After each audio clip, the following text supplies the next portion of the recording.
Vamos a ver.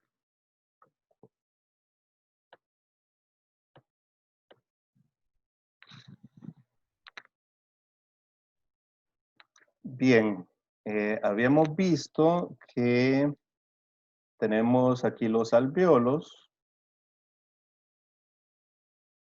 Tenemos los alvéolos. Aquí tenemos los vasos sanguíneos, ¿verdad? Todo esto está rodeado por una red de vasos sanguíneos, una red capilar extensa, ¿verdad? Que se encuentra en contacto directo con los alvéolos. Y entonces tenemos la barrera respiratoria, ¿verdad? La barrera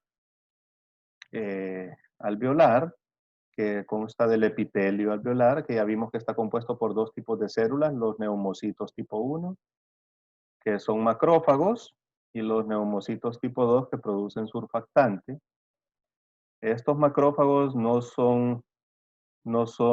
sea, son macrófagos especializados, ¿verdad? Tienen acciones fagocíticas y todo eso, pero fíjense, en el COVID-19 no son estos macrófagos los responsables de la tormenta de citoquinas, sino que llegan macrófagos monocitos, ¿verdad? Mononucleares, fagocitos mononucleares, al sitio de la infección e invaden y sustituyen, ¿verdad? Y crean señalización, señales, ¿verdad? Cascada de citoquinas como el interferón gamma, perdón, cascada de citoquinas como el factor de necrosis tumoral, como la interleucina 1, la interleucina 6, etcétera, etcétera, ¿verdad? Entonces estos macrófagos no son los que causan esto, sino que son macrófagos que migran del torrente sanguíneo. Y luego aquí tenemos el vaso sanguíneo. Ya vimos que el vaso sanguíneo, la parte venosa, esta es la parte venosa, esta tiene una presión parcial de oxígeno de ¿cuánto? Presión parcial de oxígeno. La parte venosa, una presión parcial de oxígeno de 40 milímetros de mercurio. Y una vez que se oxigena, o sea, en el primer tercio, ¿verdad? En el primer tercio se oxigena más o menos. Y llega a más o menos unos 100 milímetros de mercurio. Dijimos que esto es un poquito menos, ¿cierto? Porque está el shunt, está el cortocircuito eh, bronquial, ¿verdad? La circulación bronquial que desemboca directamente a la circulación sistémica y entonces eso diluye la sangre. Bueno, entonces, en algunas patologías, son otras, ¿se acuerda? Ya hemos visto algunas patologías, ¿verdad? Ya vimos enfermedades restrictivas, enfermedades obstructivas, vimos cuál es el problema ahí en esas enfermedades. Entonces, por ejemplo, vamos a tener algunas enfermedades que van a aumentar esta barrera, porque recuerden que habíamos dicho que la difusión, ¿cómo era la ecuación que habíamos dicho? O sea, el volumen, ¿verdad?, de oxígeno que se entrega en una unidad de tiempo va a ser proporcional o va a ser igual a la capacidad de la membrana para dejar pasar ese oxígeno, que es dL, por la diferencia de presión parcial. O sea, habíamos dicho que era así, ¿verdad? Esto sobre la resistencia, pero 1 sobre resistencia, entonces viene siendo esto, la capacidad que tiene la membrana para dejar pasar el gas. Y dijimos también que esto depende de varias cosas, depende del grosor de la membrana, mientras más grueso, entonces mayor resistencia y pasa menos. Dijimos también el área total de intercambio gaseoso, ¿verdad? Mientras más capilares están abiertos, mayor es el área, mayor va a ser el intercambio gaseoso. Entonces, en algunas situaciones como el ejercicio intenso, se abren más capilares y todo el área de intercambio aumenta. Y la difusibilidad, o sea, la capacidad de difusión del gas en esta membrana, ¿verdad? Entonces, todos esos factores afectan y en algunas patologías, pues puede estar afectado, por ejemplo, el grosor de la membrana. ¿En qué patologías está afectado ese grosor de la membrana? En las neumonías, o sea, el alveolo se llena de pus, se llena de líquido, y entonces aquí hay un problema en el intercambio gaseoso. Y en otras patologías, en la neumonía intersticial también. Esta es la bronconeumonía, se caracteriza porque hay infiltrados dentro de los alvéolos, ¿verdad? La neumonía lobar y la bronconeumonía, mientras que la neumonía intersticial, el infiltrado es en el intersticio, o sea, entre los alvéolos. No está afectado el alvéolo, sino que entre los alvéolos, pero igualmente en las neumonías intersticiales también esta membrana está afectada. En la fibrosis pulmonar, porque hay fibras de colágeno que se acumulan aquí entre el alvéolo, aquí en la membrana, ¿verdad? Entre el vaso sanguíneo y el alvéolo. Entonces, todas esas patologías traen como consecuencia un problema en la entrega del oxígeno y en la recuperación del CO2. Pero, pero primero, o sea, el problema básico va a ser la entrega del oxígeno, porque recordemos que el oxígeno es menos, se difunde menos que el CO2. El CO2 es un gas más difusible, ¿verdad? Se difunde más en la membrana. 20 veces más, dijimos, ¿verdad? Bueno, entonces esto ya lo habíamos visto. Bueno, vamos a hablar sobre los volúmenes de oxígeno, ¿verdad? Algunos términos sobre el oxígeno.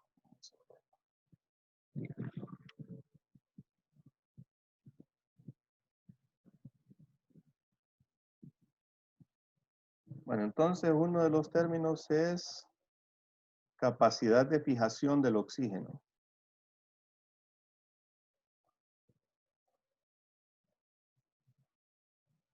Capacidad de fijación del oxígeno.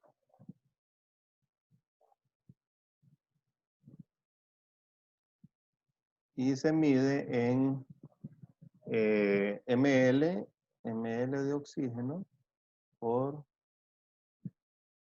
no, por, por gramo de hemoglobina. Gramo de hemoglobina.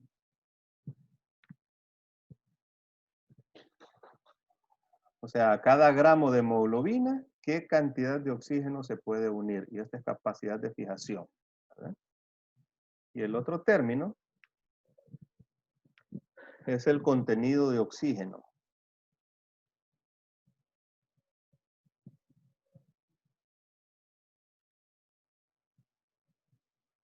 Contenido de oxígeno de la sangre.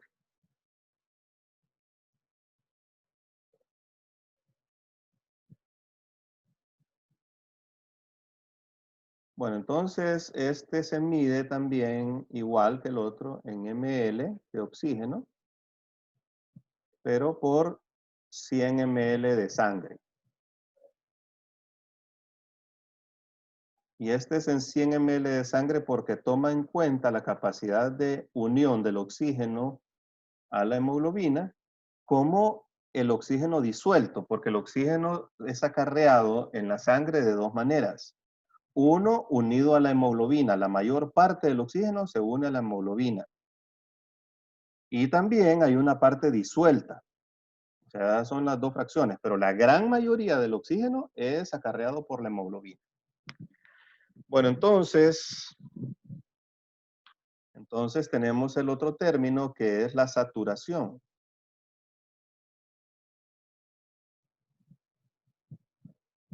Bueno, la saturación consiste en cuántos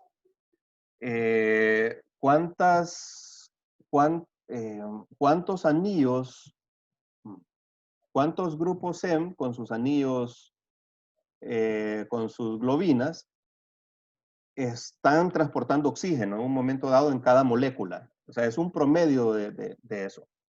Ya vamos a ver esto de saturación, ¿verdad? Ya lo vamos a ver.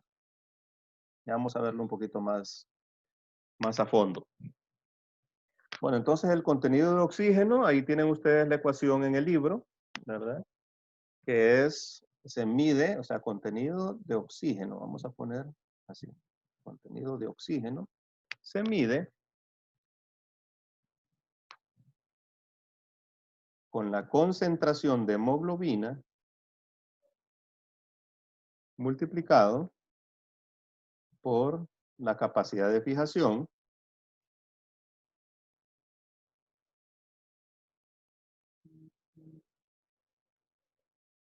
multiplicado por el porcentaje de saturación.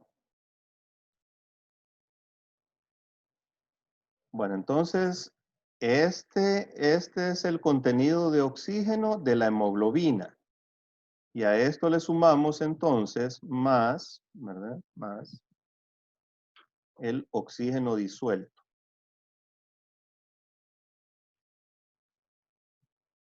Esa es la ecuacioncita, ¿verdad? La concentración de hemoglobina. Sí, dígame. Doctor, capacidad de fijación por una, ¿qué dice ahí, doctor? Saturación es. Porcentaje de saturación. La saturación del oxígeno llega a, o sea, se mide en porcentaje, ¿verdad? Se mide en porcentaje. O sea, la saturación máxima, vaya, la hemoglobina tiene 4 grupos, cada uno, cuatro anillos, ¿verdad?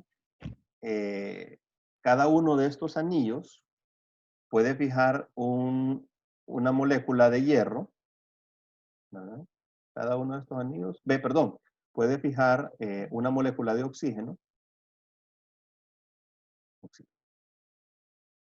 Bueno, entonces son 4 moléculas de oxígeno que puede fijar la hemoglobina.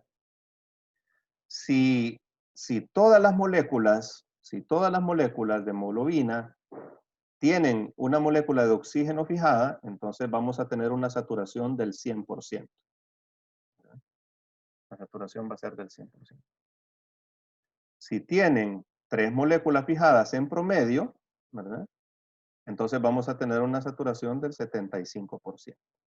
Si solamente tienen 2 moléculas fijadas, vamos a tener una saturación del 50%. En promedio, porque estas son muchas moléculas, ¿verdad? Entonces, si tenemos 4 moléculas en promedio, todas las moléculas fijadas al oxígeno, entonces tenemos una saturación del 100%.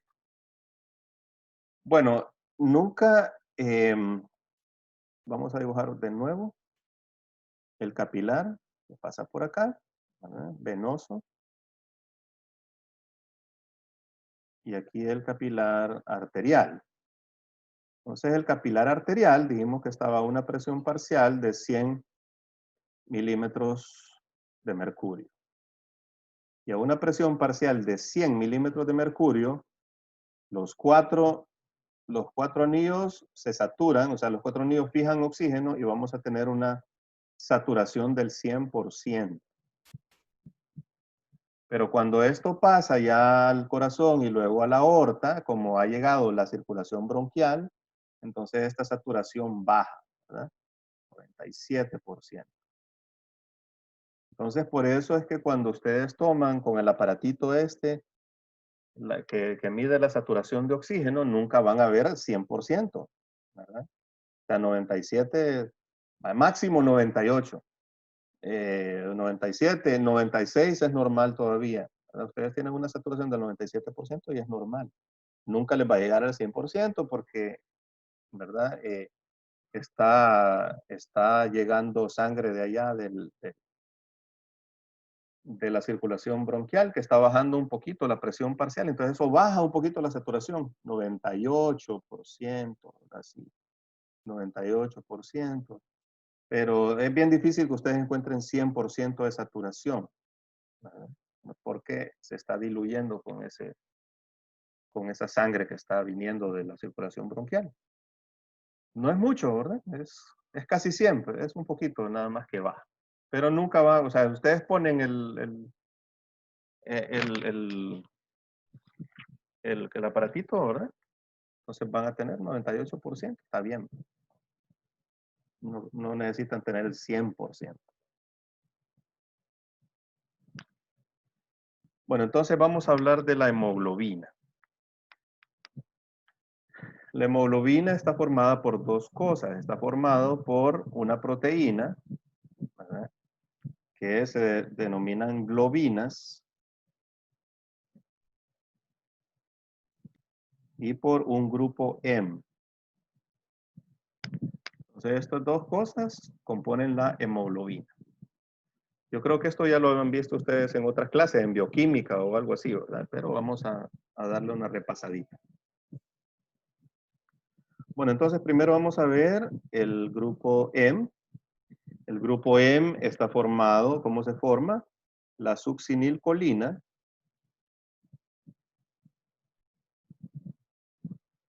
se une al aminoácido glicina.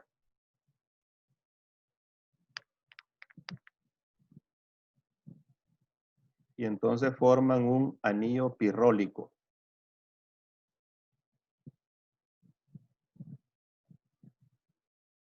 Un anillo pirrólico. Luego, 4 anillos de estos se juntan, ¿verdad? Se juntan 4 anillos de estos, más o menos así, ¿verdad?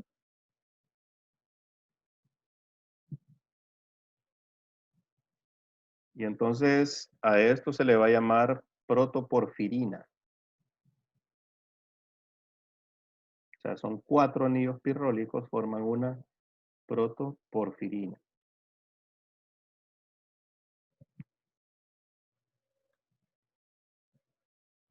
Y entonces esto se une a un hierro, pero en su estado ferroso, no en su estado férrico, ¿verdad? Así no, porque hay hierro así, que es ferroso, y otro en estado férrico. Entonces se une al hierro en estado ferroso, ¿verdad? Y entonces esto se llama grupo M. Bueno, entonces el grupo M se va a unir a una globina. Y las globinas son de varios tipos. Tenemos la alfa globina, tenemos la beta globina, tenemos la gamma globina y tenemos la delta globina.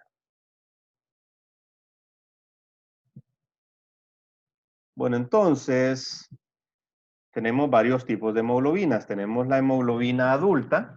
La hemoglobina adulta está formada por 2 cadenas alfa.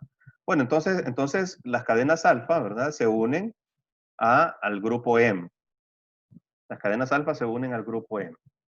Bueno, y luego se unen 4 de esas cadenas, ¿verdad? Para formar la molécula de hemoglobina.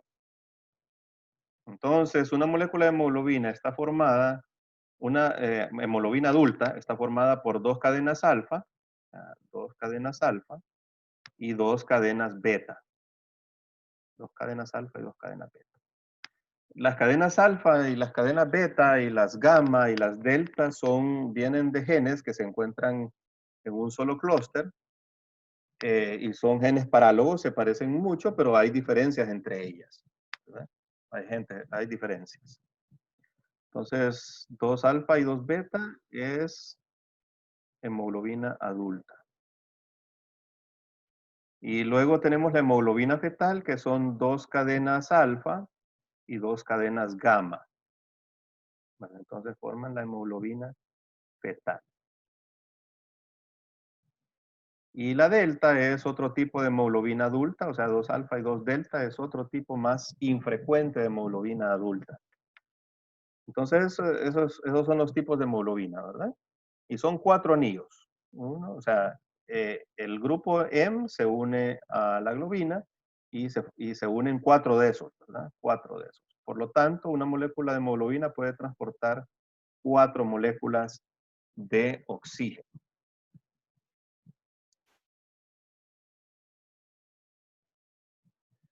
Bueno, entonces ahora les voy a hacer una grafiquita, que esa grafiquita es de la curva de disociación de la hemoglobina, se llama.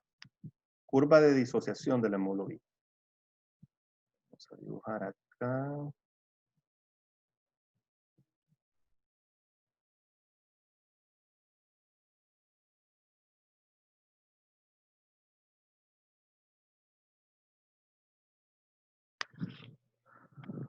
Bien. Aquí vamos a poner saturación de oxígeno. Saturación. Aquí en este eje. Y aquí vamos a poner presión parcial. Presión parcial de oxígeno. Bueno, entonces aquí tenemos un 100% de saturación. Este es un 100% de saturación. Y aquí vamos a poner una presión parcial de 100 milímetros de mercurio. Ustedes recuerdan que esta es la presión parcial en el capilar pulmonar, ¿verdad? El capilar arterial pulmonar. Bueno, entonces, aquí tenemos 50% de saturación. Por aquí tenemos 50 milímetros de mercurio. Y luego aquí tenemos 75.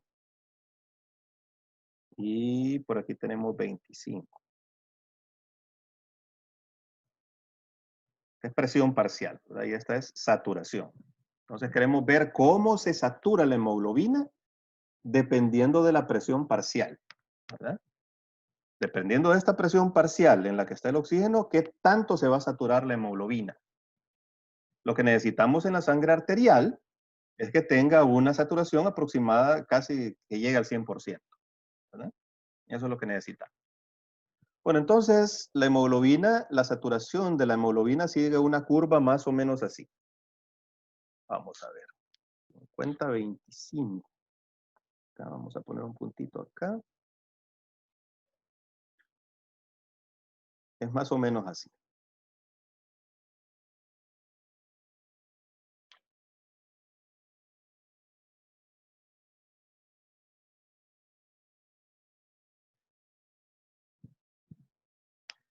Más o menos así. O sea, tiene una forma sigmoidea. Entonces, ¿qué es lo que tenemos acá? ¿Qué es lo que está pasando acá? Vemos que a presiones parciales altas, la hemoglobina se satura poco, ¿verdad? A presiones parciales altas, por cada aumento de milímetro de mercurio, acá tenemos poco aumento de la saturación. Y viceversa, o sea, si disminuimos los milímetros de mercurio acá, entonces la saturación disminuye poquito. ¿Qué es lo que está pasando acá? Aquí la hemoglobina tiene una menor afinidad. Aquí la hemoglobina tiene baja afinidad por el oxígeno.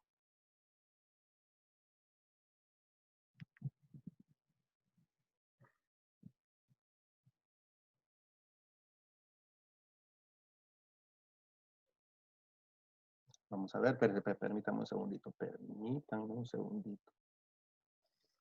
Aquí, vamos a ver.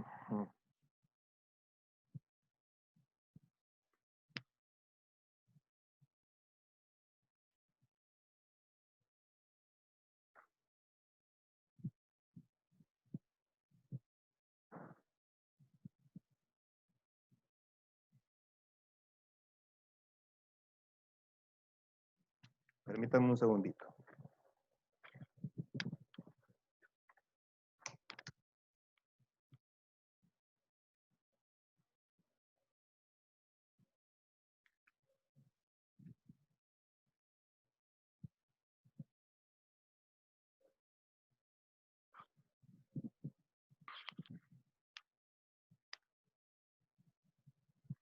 Bueno, no.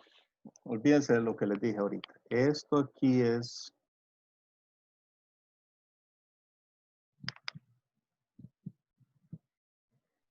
Esto aquí es al contrario. Tiene una gran afinidad por el oxígeno, ¿verdad? Tiene una gran afinidad por el oxígeno. Aquí tiene una gran afinidad por el oxígeno. O sea que podemos disminuir en este trayectito entre acá y acá, ¿verdad? Podemos disminuir mucho la presión parcial y la sangre va a continuar agarrando ese oxígeno, fijándolo bien, porque tiene una gran afinidad por él, ¿verdad? No lo suelta, ¿verdad? Entre esto y esto, nosotros podemos bajar la presión parcial de oxígeno de 100 milímetros de mercurio hasta 75 milímetros de mercurio. Y ustedes van a ver que no va a haber casi ningún efecto, ¿verdad? El efecto sobre la saturación va a ser poco. Ya cuando llegamos por acá, ¿verdad? Estos son que unos 40 milímetros de mercurio, y esto corresponde a la sangre, a la sangre venosa, ¿verdad? A la sangre que llega a los pulmones. Entonces el oxígeno se hace, o sea, el oxígeno disminuye su afinidad, ¿verdad? Disminuye su afinidad, o sea, cuando la sangre llega a los tejidos periféricos, ¿verdad? Que están a 40 milímetros de mercurio, esos tejidos, entonces esa poca afinidad de la hemoglobina hace que el oxígeno se entregue rápidamente y entonces la saturación baja rápidamente.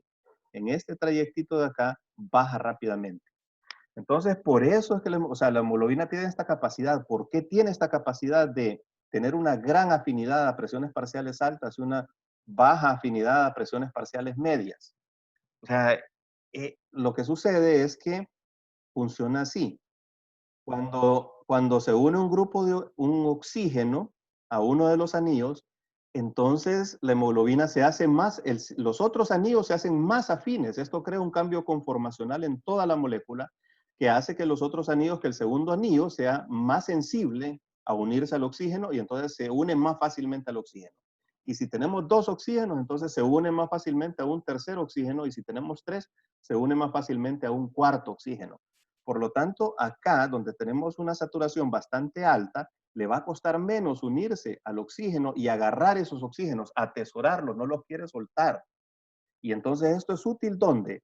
Donde tenemos una presión parcial alta de oxígeno, donde queremos que la sangre se oxigene. ¿Y dónde queremos que la sangre se oxigene? En los pulmones, ¿cierto? Entonces en los pulmones, en los alvéolos, donde los alvéolos están a 100 milímetros de mercurio, entonces la hemoglobina no va a soltar el oxígeno, sino que lo va a agarrar con bastante avidez por este fenómeno de acá. Mientras más se satura, más avidez tiene para el oxígeno. En cambio, en los tejidos periféricos, cuando la presión parcial baja, 50, 40 milímetros de mercurio en los tejidos periféricos, entonces, ¿qué es lo que necesita hacer la hemoglobina? Entregar ese oxígeno a los tejidos. ¿Cierto? Eso es lo que necesita hacer. Entonces, esta afinidad a estas presiones parciales es baja. O sea, el oxígeno se entrega rápidamente a medida que la presión parcial baja. Y ustedes por eso ven la curva un poquito paradita acá, ¿verdad? La ven aplastada acá porque tiene una alta afinidad en los alvéolos y la ven así paradita acá porque tiene una baja afinidad en los tejidos periféricos. Esto que tenemos acá, esta alta afinidad en un rango de presiones, ¿verdad? Vemos que no cambia para nada la afinidad entre los 75 milímetros de mercurio, ¿verdad? Y los 100 milímetros de mercurio, no cambia mucho la saturación de la hemoglobina, ¿cierto? Entonces, este es un rango de seguridad. Por ejemplo, cuando nos vamos a vivir o nos vamos a pasear a un sitio muy alto, por ejemplo, Machu Picchu, o La Paz, o Bogotá, ¿verdad? Un sitio que es alto, a los Alpes suizos, no sé. Entonces ahí el aire es más ralito, hay una menor presión atmosférica y entonces la presión parcial de oxígeno va a ser menor. Probablemente la presión que llega a los alvéolos, la presión parcial en los alvéolos va a ser menor. Digamos que son 90 milímetros de mercurio, ya no los 100 milímetros de mercurio. Pero a 90 milímetros de mercurio, la hemoglobina se satura casi del todo. Entonces, esta avidez, esta afinidad alta por el oxígeno hace que tengamos un rango de seguridad a pesar de que el oxígeno sea escaso. ¿De acuerdo? O sea, en la persona sana, pues no importa que baje la presión parcial de oxígeno un poco en los alvéolos, siempre la saturación de hemoglobina se va a mantener acá. Bueno, entonces, recuerdan ustedes que en los tejidos periféricos están a 40 milímetros. ¿Qué es eso? Los tejidos periféricos están a 40 milímetros de mercurio y los pulmones están a 60 milímetros de mercurio. Perdón, a 100 milímetros de mercurio. Entonces, por eso es que tiene esta característica la hemoglobina. Vamos a ver.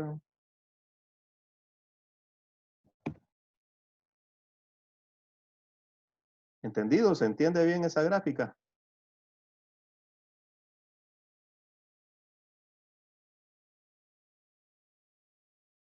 Bueno.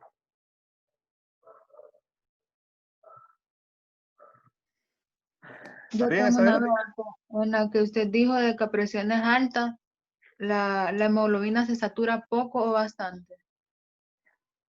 A presiones parciales altas, la hemoglobina atesora el oxígeno, se satura rápidamente, no quiere soltar el oxígeno, tiene una mayor afinidad por el oxígeno. Y eso es lo que debe, O sea, esa molécula se ajusta a su función, ¿verdad? Y eso es lo que nosotros queremos que pase con la hemoglobina cuando llega a los pulmones, que capte la mayor cantidad de oxígeno y que se sature lo más rápidamente posible. Entonces, a presiones pulmonares de 100 milímetros de mercurio, se satura rápidamente. Incluso si bajamos esa presión a 90 milímetros de mercurio, la avidez por el oxígeno va a seguir siendo alta. Por eso es plana esa curva acá, ¿verdad? Entonces, podemos bajar la presión parcial de oxígeno y la saturación no se va a ver afectada a estas presiones. Pero a estas presiones sí, porque son las presiones de los tejidos periféricos, ¿verdad? En los tejidos periféricos lo que queremos es todo lo contrario. Entonces, la hemoglobina es una molécula que evolucionó para eso, ¿verdad? Para recoger oxígeno en los pulmones, por acá, y para entregarlo fácilmente, aquí disminuye la afinidad por la hemoglobina, ¿verdad? Por el oxígeno, y entregarlo fácilmente en los tejidos periféricos. Y por eso tiene esta curva sigmoidea. Y ustedes ven que a presiones parciales todavía menores, por ejemplo, si hay una hipercapnia, ¿verdad? Entonces, si va a haber, un exceso de CO2 en los tejidos, y entonces la hemoglobina todavía disminuye más su afinidad, ¿verdad? Para entregar ese oxígeno rápidamente cuando llega a los tejidos periféricos. Entonces, esta molécula está bien diseñada, ¿verdad? No es diseño, pero ha evolucionado para hacer esa función. Bien, vamos a ver entonces ahora un tipo de hemoglobina que es patológica. Vamos a ver. ¿Cuál era la que iba a agarrar? Esta. Bueno, les dije que había hemoglobina alfa, ¿verdad? Hemoglobina beta. Y vamos a ver que hay un tipo de hemoglobina que le llamamos hemoglobina S. Entonces vamos a tener un tipo de hemoglobina que va a ser alfa 2, S2, que ocurre por una mutación en el gen de la beta globina, en la posición 6 del aminoácido 6 de la beta globina, se cambia un aminoácido y entonces eso produce una hemoglobina anormal. Ese único cambio hace que ya la configuración de las 4 cadenas de la hemoglobina no sea normal. Y entonces la hemoglobina tracciona sobre la membrana celular de los glóbulos rojos y entonces ustedes van a ver unos glóbulos rojos en forma de media luna, ¿verdad? Que se llaman drepanocitos, y a la anemia se le llama anemia de células falciformes o drepanocitosis.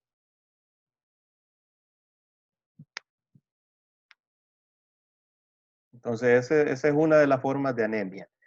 Y les voy a dejar una tarea que me investiguen otras formas de hemoglobinopatías en donde hay mutaciones de estos genes de las globinas. Por ejemplo, las talasemias. Entonces les queda de tarea eso, ¿verdad? Ver otros tipos de mutaciones. ¿Inmunoqué? No dije Inmunoglopatía, algo así. hemoglobinopatías congénitas por mutaciones en otros genes que no son la anemia drepanocítica, sino por otro tipo de mutaciones, perdón, que también dan otros tipos de anemias. Por ejemplo, la beta talasemia, ¿verdad? Entonces, ustedes busquen esas mutaciones y esos tipos de anemia. Y la anemia no es porque este glóbulo rojo no pueda acarrear oxígeno, sino que porque hay una destrucción masiva de glóbulos rojos. Como son anormales, entonces estos glóbulos rojos son destruidos en el vaso. Y esta es una condición que es autosómico recesiva, ¿verdad? O sea que podemos tener el heterocigoto. El heterocigoto va a ser AS. O sea, la persona normal completamente va a ser así. El heterocigoto va a ser AS. Y si un heterocigoto se casa con otro heterocigoto, entonces va a tener un cuarto de posibilidades de tener un hijo que sea SS, ¿verdad? Y entonces esta persona va a tener anemia drepanocítica. Y va a tener diversas manifestaciones clínicas, ¿verdad? Dolor, infecciones.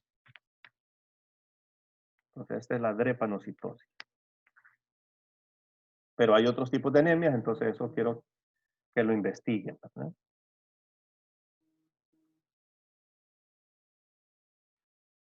Bien.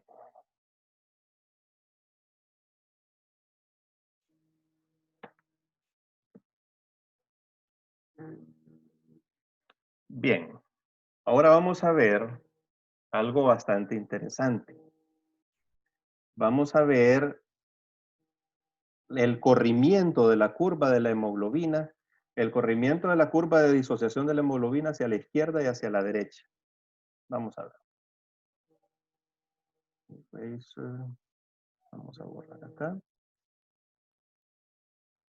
Bueno, entonces, si nosotros tenemos una curva de esta manera, fíjense bien.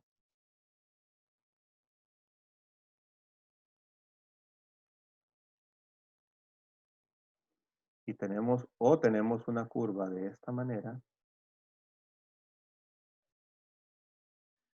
Bueno, entonces, en esta curva, vamos a decir que la curva de disociación de la hemoglobina se corrió a la derecha. O sea, esto es corrimiento hacia la derecha de la curva de disociación. Y esto es corrimiento hacia la izquierda de la curva de disociación. Bueno, entonces, la hemoglobina no siempre va a tener esta curva, sino que dependiendo del ambiente, entonces puede correrse a la izquierda o hacia la derecha. O sea, aquí, por ejemplo, ¿cómo va a ser la afinidad? ¿Va a ser mayor o va a ser menor? Acá. ¿Va a ser mayor o va a ser menor? ¿Cómo va a ser la afinidad por el oxígeno si se corre a la derecha? ¿Mayor o menor? ¿Alguien que me conteste? Miren que solo hay dos opciones, ¿verdad? Gallo o gallina, nada más. ¿Alguien que me conteste? O sea, están viendo la curva, ¿verdad? Esta es saturación y esta es presión parcial.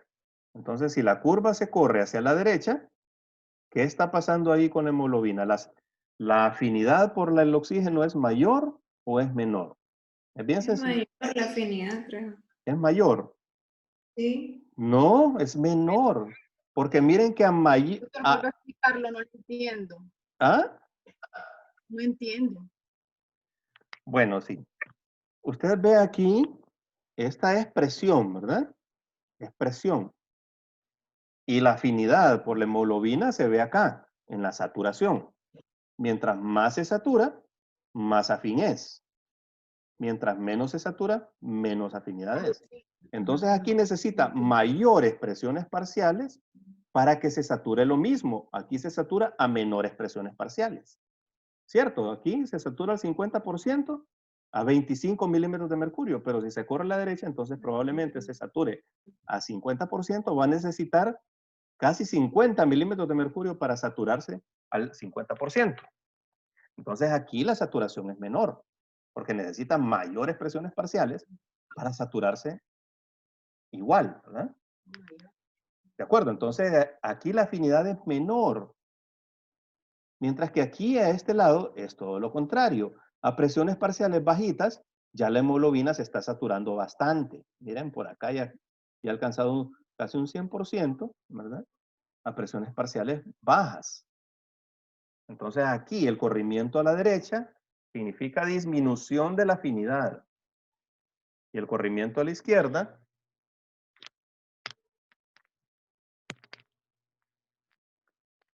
y el corrimiento a la izquierda significa aumento de la afinidad. Bueno, entonces esta molécula, ¿cómo disminuye? ¿Por qué disminuye su afinidad? ¿O bajo qué condiciones disminuye su afinidad al oxígeno? Bueno, disminuye su afinidad con un aumento del CO2. O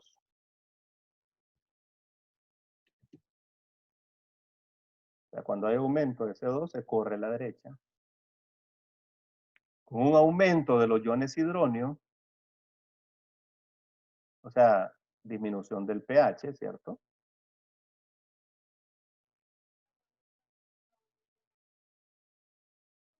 O con un aumento del 2,3-difosfoglicerato.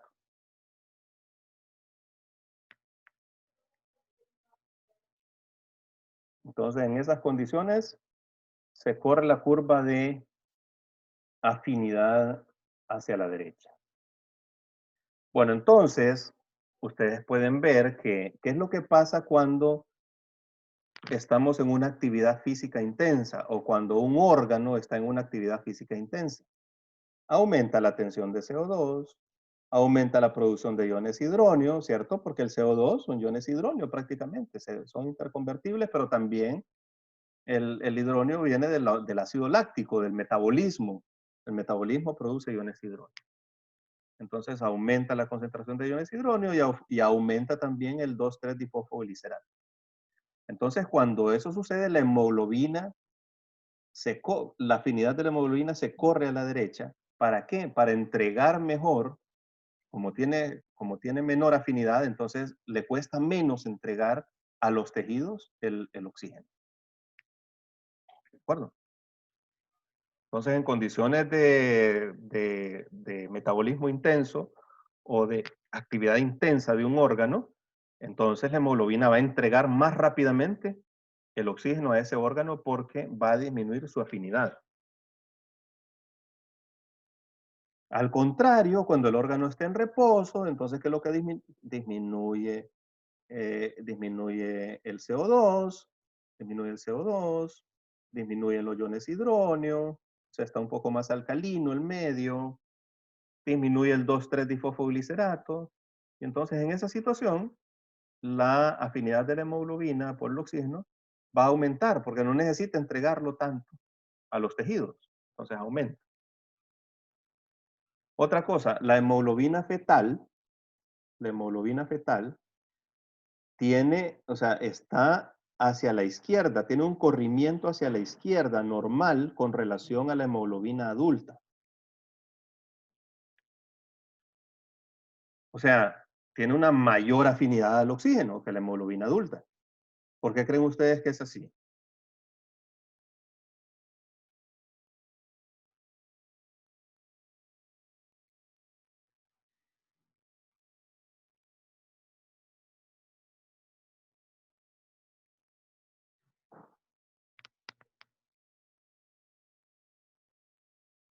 ¿Alguien tiene alguna hipótesis? Que requiere mayor afinidad. No, o sea, sí, se requiere mayor afinidad, ¿verdad? Por eso la hemoglobina fetal, o sea, la hemoglobina fetal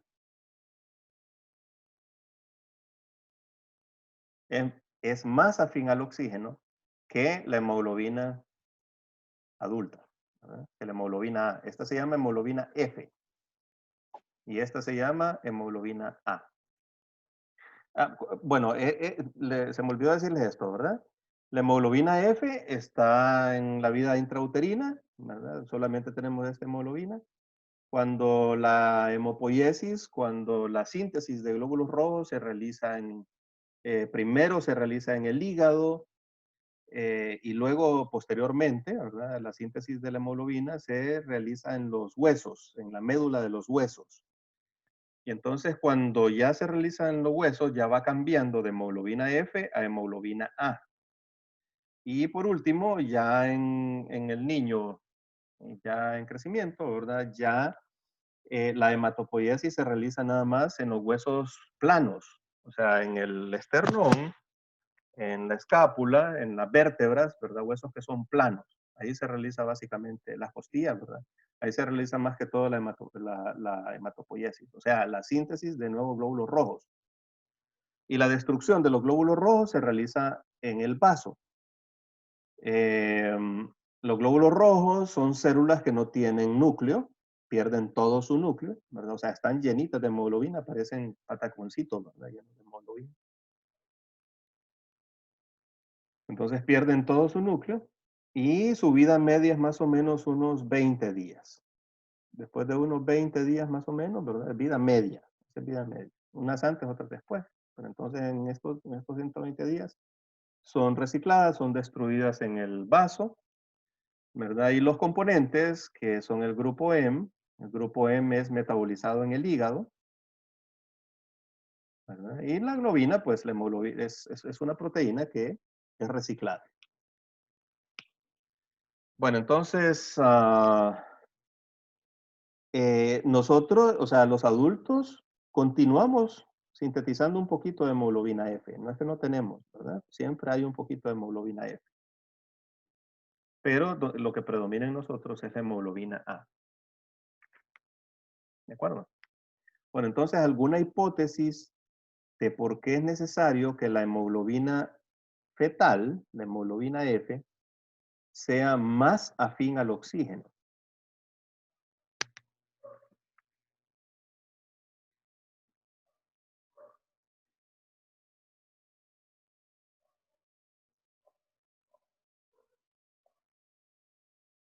¿Tienen alguna hipótesis?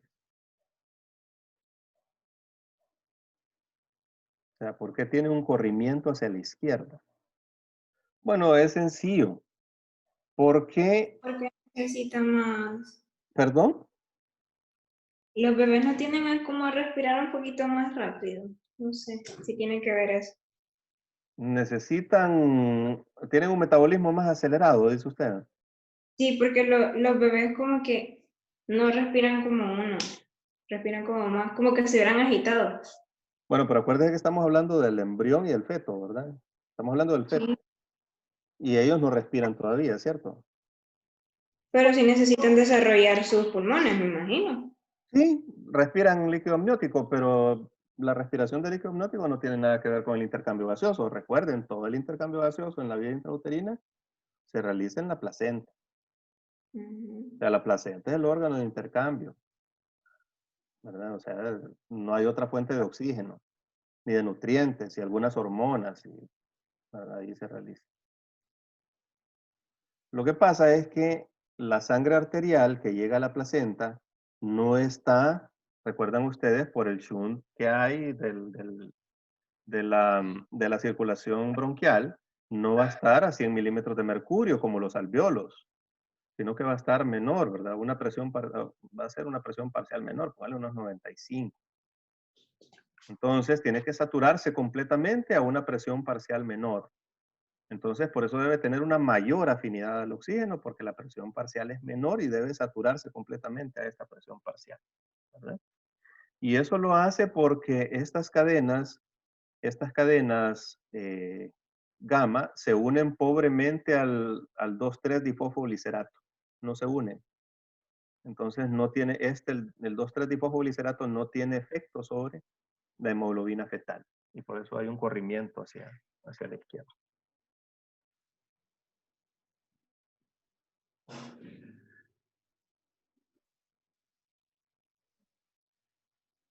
¿Entendido? Vamos a ver un poquito, aunque todavía no es la clase de sangre, por si no vemos la clase de sangre, entonces vamos a hablar un poquito sobre esto, sobre los glóbulos rojos y las anemias. Vamos a hablar un poquito sobre anemia.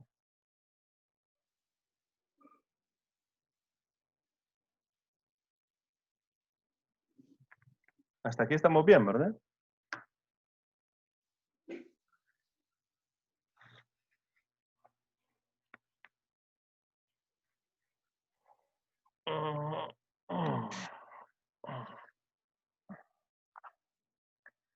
Bueno, entonces vamos a hablar de anemias.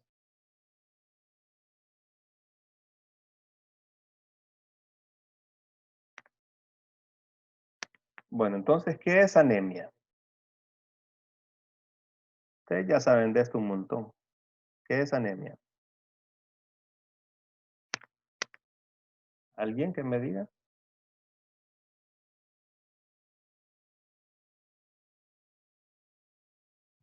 ¿Mm? Bajas concentraciones de hemoglobina en sangre. Bajas concentraciones de hemoglobina en sangre. Así es. O sea, una disminución de la cantidad de hemoglobina en sangre, ¿verdad? Eso es una anemia. Bueno, entonces vamos a hacer una gran división de las anemias en dos grupos. Entonces, anemia. Vamos a dividirlas en dos. Entonces, anemias regenerativas y anemias arregenerativas.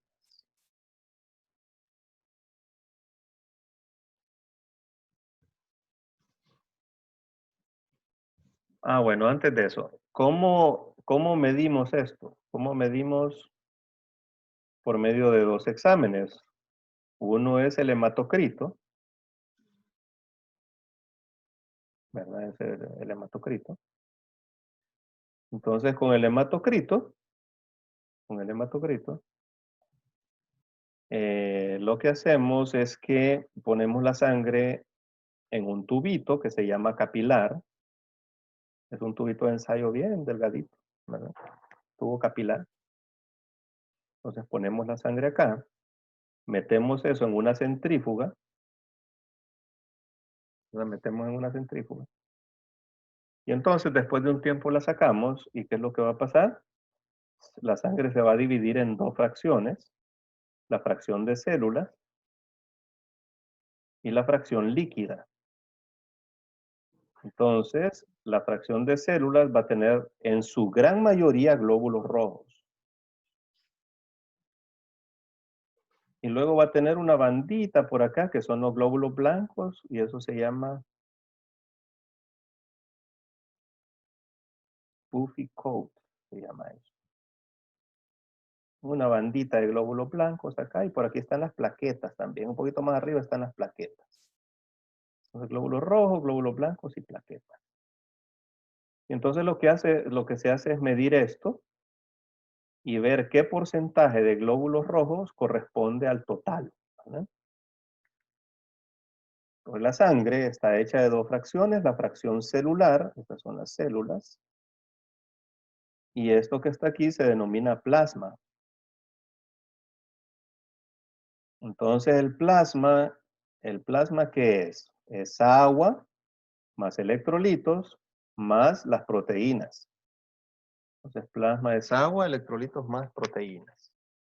¿Qué proteínas? Bueno, la albúmina y las globulinas, ¿verdad? Albúmina y globulinas. Esos son los dos tipos de proteínas que hay acá. Y entonces ese es el plasma. Si nosotros retiramos las proteínas, entonces nos queda el suero. O sea, solamente la parte líquida con los electrolitos.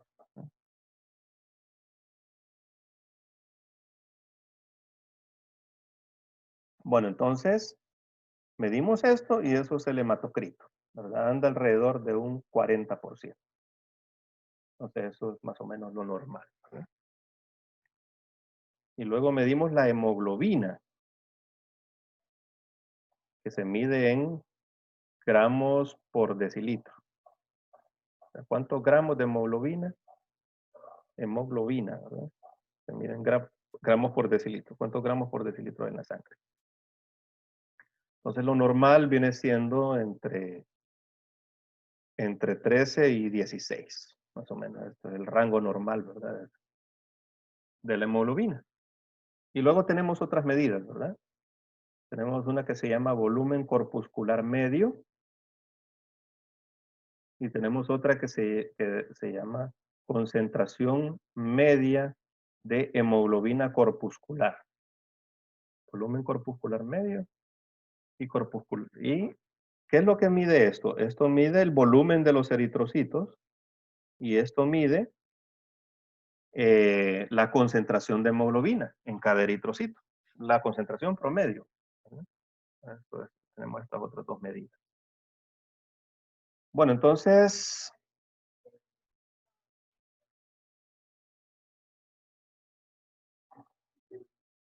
vamos a borrar esto.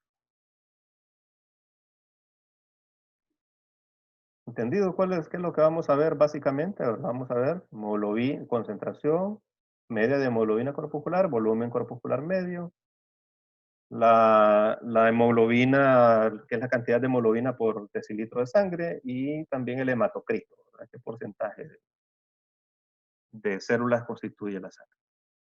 Bueno, entonces tenemos esos dos tipos de anemias, las regenerativas y las arregenerativas. En las anemias arregenerativas, el problema es que la médula ósea no puede hacer más glóbulos rojos por algún motivo, ¿verdad? La médula ósea no puede, por eso se llama arregenerativa, no puede regenerar los glóbulos rojos. No puede hacer que se produzcan glóbulos rojos. Y en las regenerativas sí se están produciendo glóbulos rojos. Y se están produciendo incluso más de la cuenta para compensar, ¿verdad? Bueno, entonces, esto lo vamos a medir por una forma inmadura. Recuerden ustedes que la mayor parte de la maduración de los glóbulos rojos se da en la médula ósea. Pero no se liberan completamente maduros los glóbulos rojos. Se liberan cuando todavía tienen un pequeño núcleo. Y entonces esas celulitas que se liberan se les llaman reticulocitos. Son formas inmaduras que ya se liberan a la sangre. Bueno, entonces es bien sencillo. Si la anemia es regenerativa, los reticulocitos van a estar bajos, ¿verdad? Y si la anemia es regenerativa, los reticulocitos van a estar altos, porque la médula ósea va a tratar de compensar la anemia. Y entonces así diferenciamos esos dos tipos de anemia, ¿verdad? Por medio del conteo de reticulocitos, que vienen siendo un 1%, ¿verdad? Más o menos.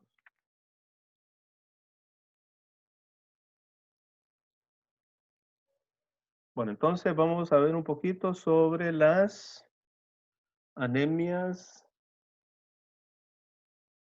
las regenerativas, vamos a ver.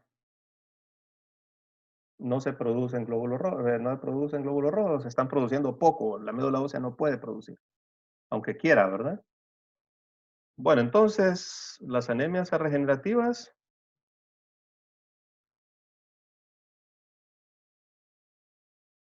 pueden ser por problemas intrínsecos de la médula ósea.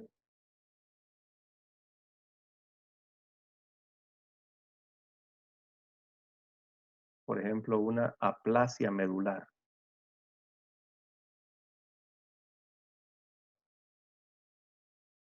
Aplasia medular.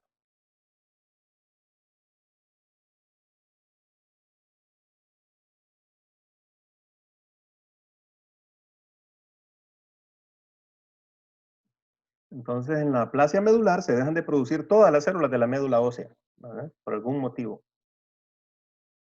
Entonces, una aplasia medular se puede dar, por ejemplo, por tóxicos, ¿verdad?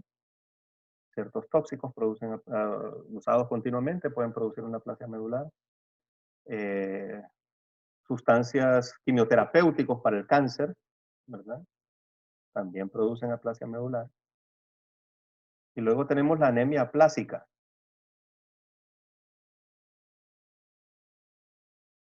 En donde se siguen produciendo glóbulos blancos y plaquetas, pero se deja de producir glóbulos rojos. Se llama anemia aplásica.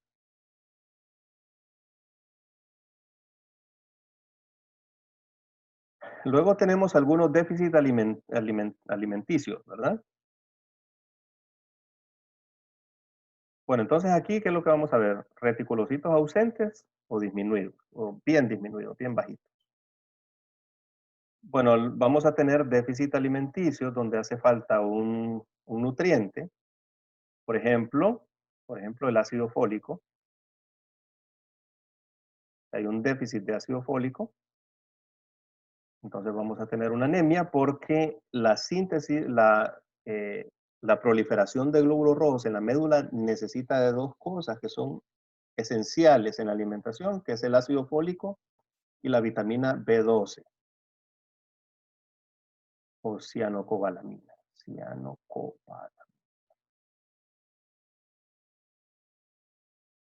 Bueno, entonces estas dos cosas son básicas en la alimentación para la síntesis de glóbulos rojos.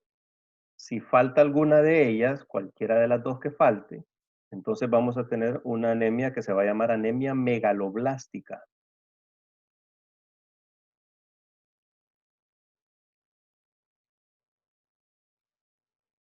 Bueno, entonces aquí la anemia es porque no puede regenerar la médula ósea por la falta de los nutrientes necesarios, ¿verdad? Bueno, entonces en anemia megaloblástica lo que vamos a ver es un aumento del volumen corpuscular medio. Vamos a ver esto, un aumento del volumen corpuscular medio. Y vamos a ver una disminución de la concentración media de hemoglobina corpuscular. O sea, vamos a ver eritrocitos que están pálidos. Vamos a ver eritrocitos pálidos, con poca hemoglobina.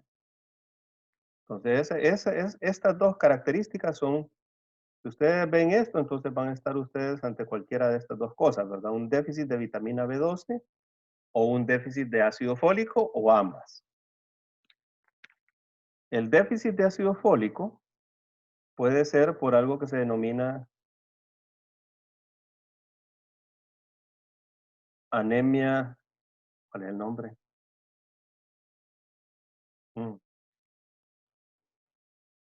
Cuando no se produce, miren, no se va a producir ni para que la vitamina B12 se absorba en el intestino, necesita unirse a una sustancia que se denomina factor intrínseco.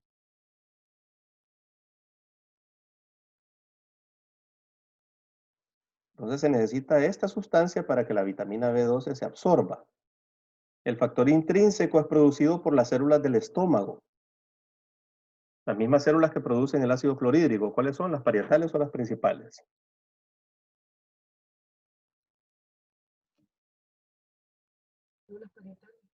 Parietales son.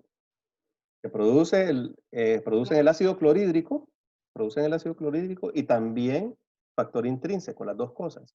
Entonces estas personas van a tener una falta de ácido clorhídrico, ¿verdad? Y también van a tener una falta de producción de factor intrínseco porque carecen de esas células. Es congénito, ¿verdad? Y entonces eso se llama anemia. ¿Cuál es el nombre? Anemia perniciosa, no. Exactamente. Excelente. Anemia perniciosa se llama, ¿verdad? Correcto. Ese es el nombre, ¿verdad? Entonces lo mismo nos va a dar, nada más que esto no es por un déficit de alimentación, sino que son personas que nacen así. Ya es un defecto primario. Bueno, entonces vamos a ver otros tipos de anemias. Vamos a ver las regenerativas.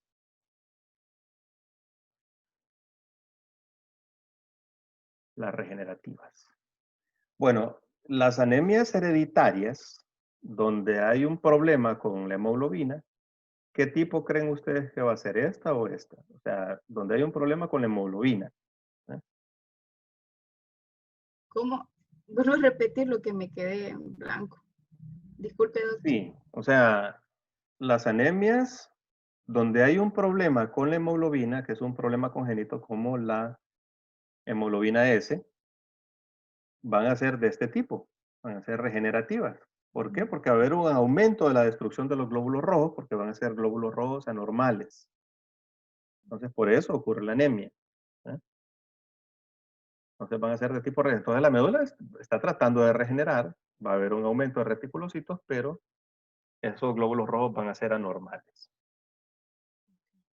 ¿Qué otro se les ocurre aquí que puede, o sea, que obliga a la médula ósea a trabajar más rápido para tratar de regenerar la sangre?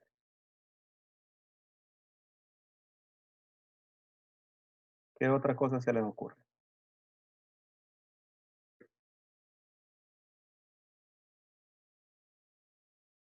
¿Una hemorragia puede dar una anemia? Claro, una hemorragia, ¿verdad? Una hemorragia. Aquí, ¿verdad? Aquí me faltó algo también. Déficit nutricionales, importante. Déficit nutricionales, o sea, obviamente, ¿verdad? Se nos olvidó, se me olvidó a mí, se les olvidó a ustedes. ¿Qué otro déficit nutricional puede haber que lleve a una anemia?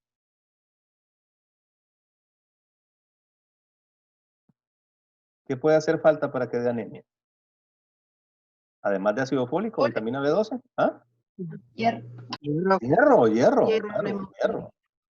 Hierro, ¿verdad? Entonces, por ejemplo, una persona que tiene, o sea, siempre que ustedes ven una persona con una anemia y tienen ustedes que, por ejemplo, tienen En la anemia, o sea, ¿cuál es la característica de esta anemia que se llama anemia ferropriva? Bajas concentraciones de hierro. Sí, exactamente. Sí, bajas concentraciones de hierro, ferropriva. O algunos le llaman ferropénica, ¿verdad?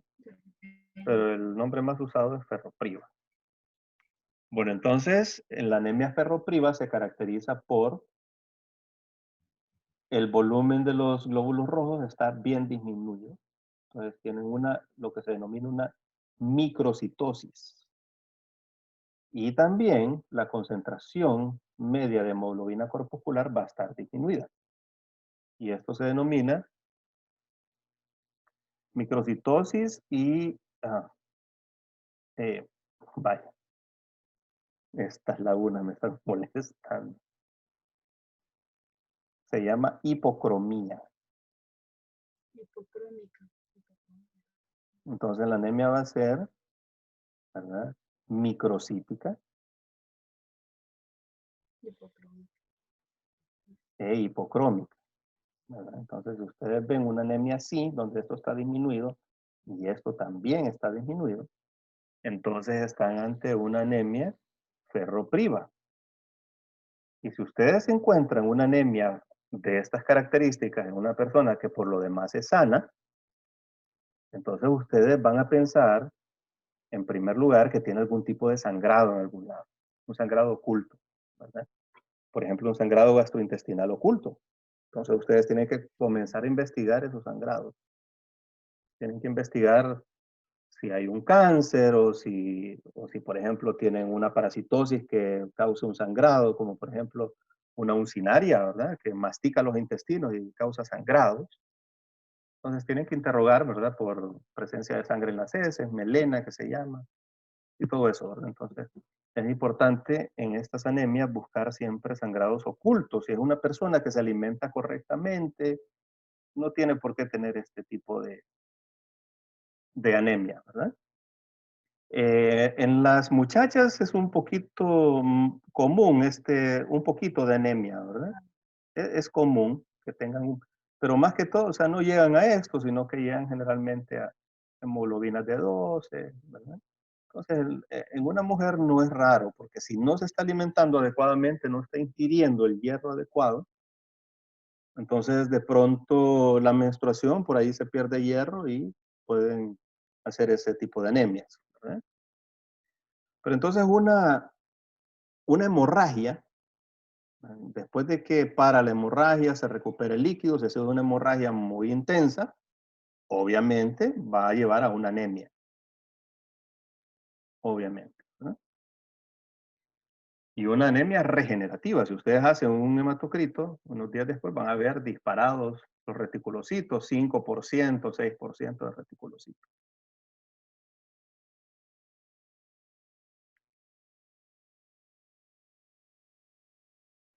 Bueno, entonces una hemorragia.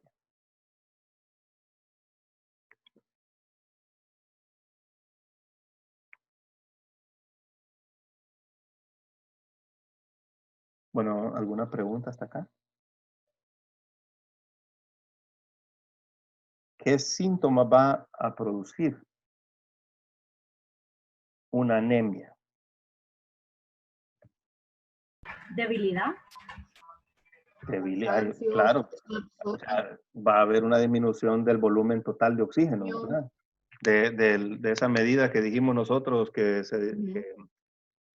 se llama contenido de dolores de oxígeno. cabeza también.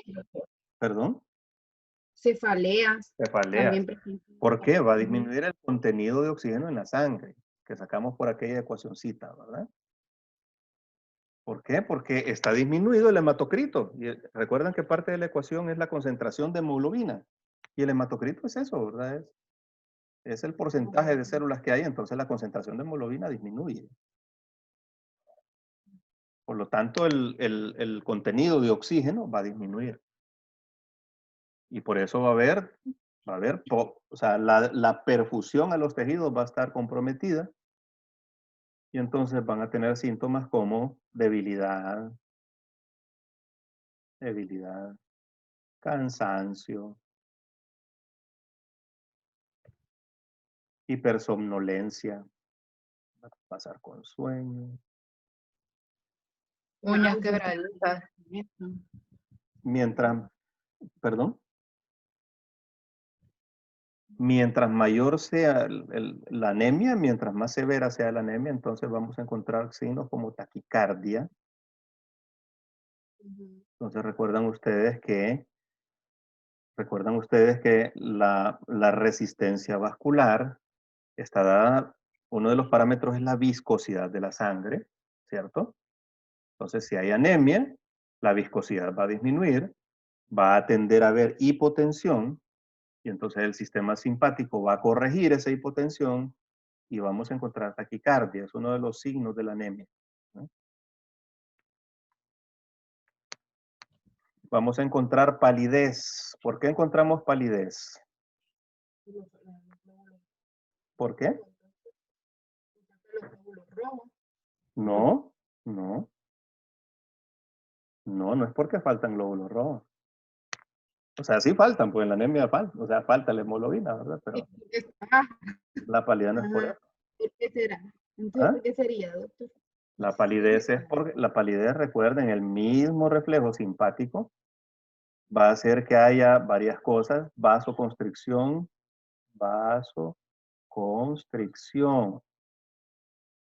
¿Dónde? Esplácnica. A estas personas les puede doler el vaso y el hígado y los riñones cuando hacen un poquito de ejercicio, ¿verdad? Porque hay vasoconstricción esplácnica. Y hacen un poquito de ejercicio, se cierran todavía más y quedan sin irrigación.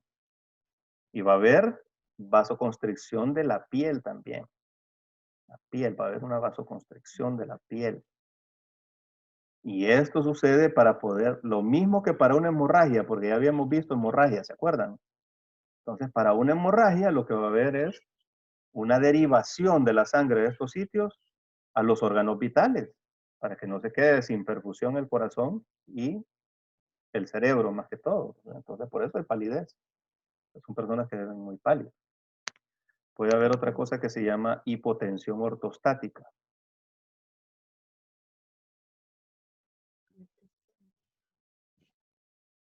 Entonces, recuerdan ustedes que cuando están parados, esto ya lo saben ustedes, porque ya lo vimos, ¿verdad? La presión aquí, en el dedo gordo del pie, va a ser 100 milímetros de mercurio mayor que la presión aquí en la cabeza, ¿verdad? Aquí hay 100 milímetros de mercurio más. Y la presión en la cabeza va a ser mayor que la presión en el cuello. Y en el cuello tenemos el seno carotidio, y en el seno carotidio va a haber vasoreceptores. Entonces, cuando nos acostamos, esta presión de la cabeza, esta presión aquí del cuello aumenta bruscamente, ¿verdad? Entonces, hay una inhibición simpática. El parasimpático entra en juego, ¿verdad? Y el parasimpático inhibe el sistema simpático y disminuye la frecuencia cardíaca. Pero cuando nos paramos, entonces sucede todo lo contrario. Hay una inhibición de los vasoreceptores. ¿Por qué? Porque la presión baja bruscamente, ¿verdad? La sangre baja de la cabeza bruscamente cuando nos paramos.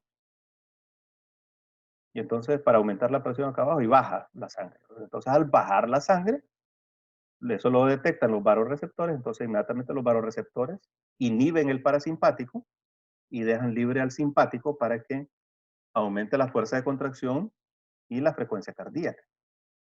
Entonces eso corrige la disminución de la presión en la cabeza cuando nos levantamos, ¿verdad? Cuando nos paramos.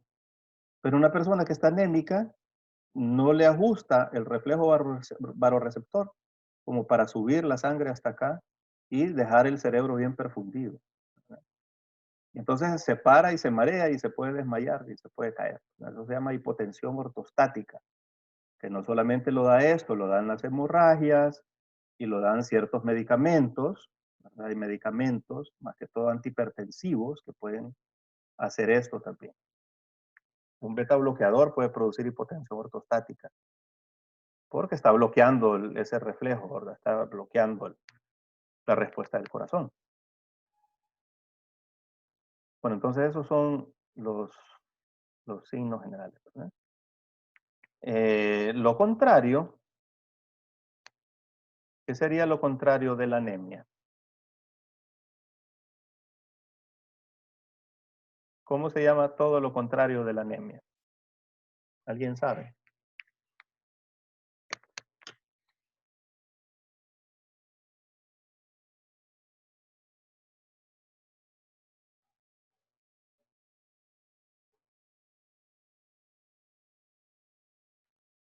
¿Alguien se acuerda? O sea, todo lo opuesto de la anemia tiene un nombre.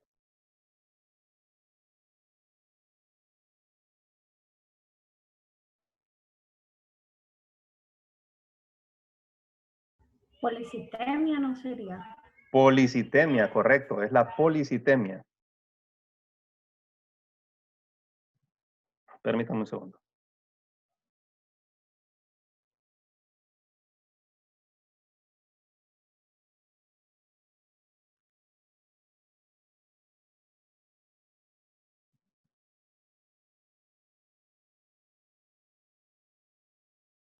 Bueno, entonces la policitemia.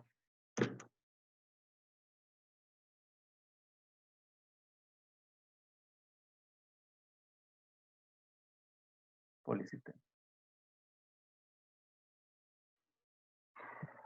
Bien.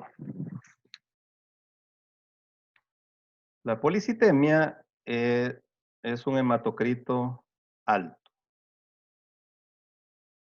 O sea, hemoglobinas altas también. Aumento de la hemoglobina. Hematocritos del 50% más. Hemoglobinas de 17 miligramos por decilitro o más. Se denomina policitemia. Bueno, entonces la policitemia puede ser fisiológica. Hay una policitemia fisiológica.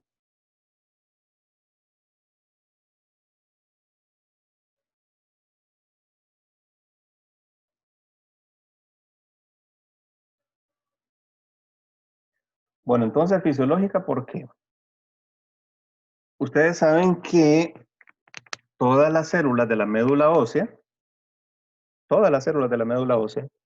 tienen factores de crecimiento. Algunos de estos factores de crecimiento están clasificados dentro de las interleucinas. Por ejemplo, factores de crecimiento, por ejemplo, factor formador de colonias de monocitos, ¿verdad? Es una interleucina. O factor de factor formador de colonias de monocitos y granulocitos, es otra interleucina. Y hay un montón de factores hematopoyéticos que estimulan diferentes células de la médula ósea. Pero los glóbulos rojos son estimulados por una hormona que se llama, ¿cómo se llama? Vamos a ver, alguien que me diga cómo se llama la hormona que estimula la médula ósea para que produzca glóbulos rojos. ¿Cómo se llama? ¿Alguien que me diga? Eritropoyetina. Exactamente, sí se llama. Se llama eritropoyetina. Bueno, entonces la eritropoyetina, si ustedes administran eritropoyetina, no van a subir los glóbulos rojos inmediatamente, pero van a subir en 2 o 3 días. Comienza a aumentar la proliferación de glóbulos rojos y entonces van ustedes a ver un aumento de los reticulocitos, ¿verdad? Entonces la eritropoyetina, así se llama. La eritropoyetina es producida por el riñón. Es una hormona producida por el riñón. Y se produce por respuesta a la hipoxia. Entonces, cuando nosotros, por ejemplo, subimos alturas, nos vamos, como otra vez les digo, nos vamos a vivir a Bogotá, o nos vamos a vivir a La Paz, o a Ciudad de México, o Machu Picchu, o cualquiera de esas ciudades altas, donde la tensión de oxígeno, la presión parcial de oxígeno es baja. Entonces, ¿cómo va a responder el riñón? Produciendo eritropoyetina. Así va a responder el riñón, ¿verdad? Va a producir eritropoyetina y entonces va a aumentar la concentración de hemoglobina, va a aumentar el hematocrito. Entonces, ese es una policitemia fisiológica, ¿verdad? Si nos vamos a vivir en un lugar muy alto, por ejemplo, La Paz, que está a 3.000 y algo metros sobre el nivel del mar, ¿verdad? Entonces, vamos a tener ese tipo de policitemia, y entonces van a haber personas que están rosaditas, ¿verdad? Las personas ahí están rosaditas, chapudas les dicen, ¿verdad? Pero es por la altura. Bueno, luego tenemos las patológicas, policitemias patológicas, ¿verdad? Entonces vamos a tener las secundarias. Entonces el EPOC, las enfermedades respiratorias, van a producir policitemia.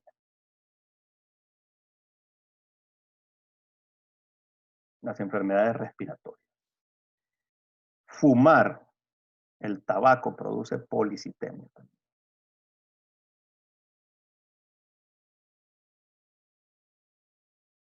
Entonces, enfermedades respiratorias, el tabaco, ¿verdad? Pueden producir policitemia. Y tenemos aquellas que son primarias, que no obedecen o no son secundarias a una patología. Y eso se llama policitemia vera. Policitemia vera. Sencillamente no se sabe, ¿verdad? ¿Cuál es la palabra que usamos cuando no sabemos nada? Idiopático. Idiopático, es idiopático. Ustedes siempre la dicen, ¿no? En vez de decir no sé, o no sabemos nada, es idiopático.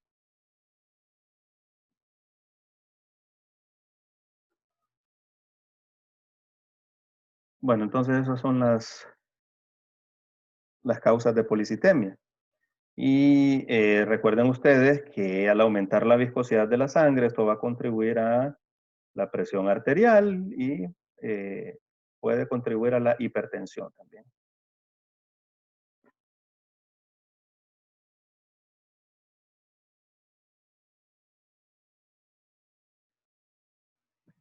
¿Alguna pregunta hasta acá?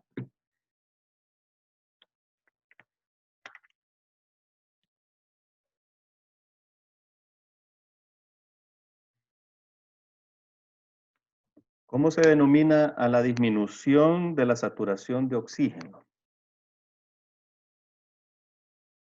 Disminución de la saturación de oxígeno. ¿Cómo se llama eso?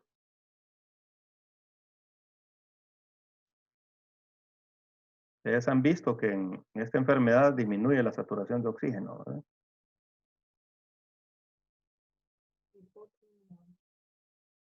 Hipoxia se denomina. Es una disminución de la saturación de oxígeno.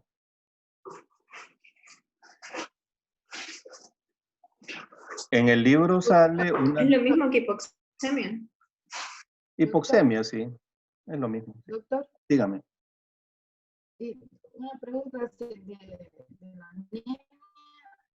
Bueno, cuando aumentan los glóbulos rojos, por ejemplo, no sé, cuando hay una deshidratación, doctor, que a ¿Una veces qué? aparece que están aumentados los glóbulos, la hemoglobina está bien aumentada. Usted, cuando hay deshidratación, Ah, claro, sí, pero doctor, se me va la señal, ¿o no? sí, cuando hay deshidratación, sí, o sea, sí, evidentemente, ¿verdad? Eso lo vamos a ver cuando miremos riñón. Claro, la deshidratación, ¿qué Ah, va a pasar? Algunas deshidrataciones, sí. Puede estar aumentada la hemoglobina, ¿verdad? En algunos tipos de sí, se deshidratación. aumenta. Claro que sí, pero eso es por hemoconcentración, se llama, ¿verdad? Concentración, sí, hemoconcentración, sí. Sí, hemoconcentración es lo contrario de hemodilución, ¿no? O sea, como está disminuido el volumen vascular, entonces está Pero eso más es concentrado. transitorio, ¿verdad? Es transitorio. Sí, es transitorio. Ok. Eso era. Es transitorio, ¿verdad? Claro. Lo que pasa es que eso depende del tipo de deshidratación también, porque si ustedes tienen, por ejemplo, tienen una deshidratación hipernatrémica, entonces como está aumentada la concentración de sodio en la sangre, el agua va a salir las células, ¿verdad? Hacia la sangre. Entonces, hacia el líquido intersticial, ¿verdad? Entonces ahí más bien va a haber hemodilución. O sea, el hematocrito va a estar disminuido. Todo depende del tipo de anemia también, ¿verdad? En general sí tiende a haber una hemoconcentración, pero hay anemias que les van a dar, perdón, hay deshidrataciones que les van a dar hemodilución también. Todo depende de cómo están los electrolitos también. Pero lo vamos a ver cuando miremos renal.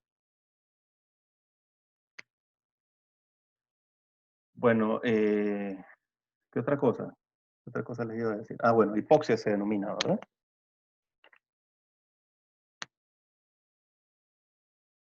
Bueno, entonces causas de hipoxia o hipoxemia, ¿verdad? Que es lo mismo. Entonces las causas son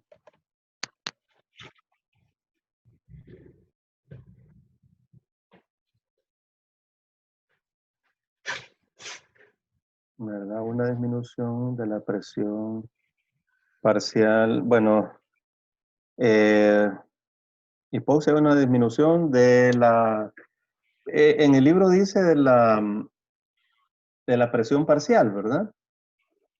Pero recordemos que es una mejor medida la saturación de la hemoglobina, ¿verdad? Entonces está disminuyendo la saturación. Entonces eso se puede deber a problemas de la difusión, problemas de difusión aquí en la membrana, ¿verdad? Problemas aquí en la membrana, no pasa bien el oxígeno, entonces no se satura bien acá. Problema de difusión, por ejemplo, una neumonía, ¿verdad? Entonces no se satura bien, eso es un problema de difusión. Defectos de la ventilación perfusión. Esto lo vamos a ver mañana. ¿Qué es ventilación perfusión? ¿Qué es la relación ventilación perfusión?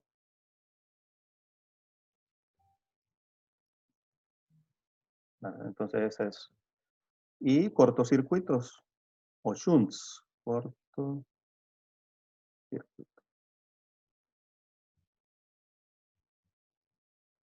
Así como el cortocircuito bronquial, pero eso es un cortocircuito normal, ¿verdad? Si hay un mayor paso de la sangre de derecha a izquierda, o sea, si pasa más sangre desoxigenada, hay un cortocircuito que haga que pase sangre desoxigenada de derecha a izquierda, entonces va a ser mayor este cortocircuito y obviamente la sangre va a estar menos saturada, la hemoglobina va a estar menos saturada, ¿verdad? Va a haber menos saturación.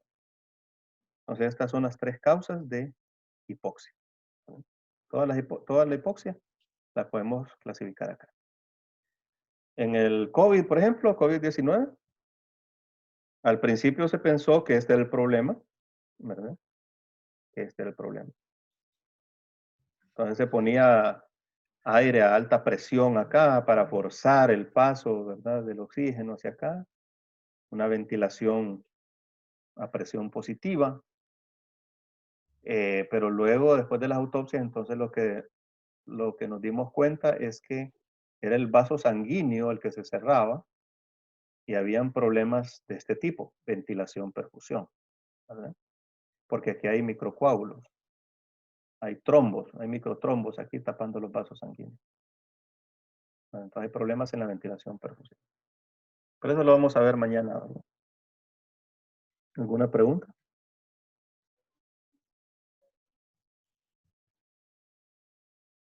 Bueno, entonces, hasta aquí lo vamos a dejar.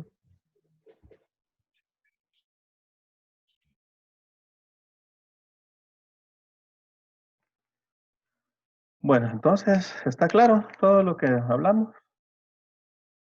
La curva de disociación de la hemoglobina con el oxígeno, ¿verdad? O curva de afinidad, si quieren llamarle así también, ¿verdad? El nombre es curva de disociación de la hemoglobina, pero le pueden llamar curva de afinidad del oxígeno, bien, de la hemoglobina al oxígeno. Y está bien dicho.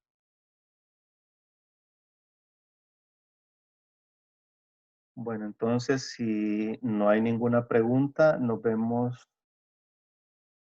Déjenme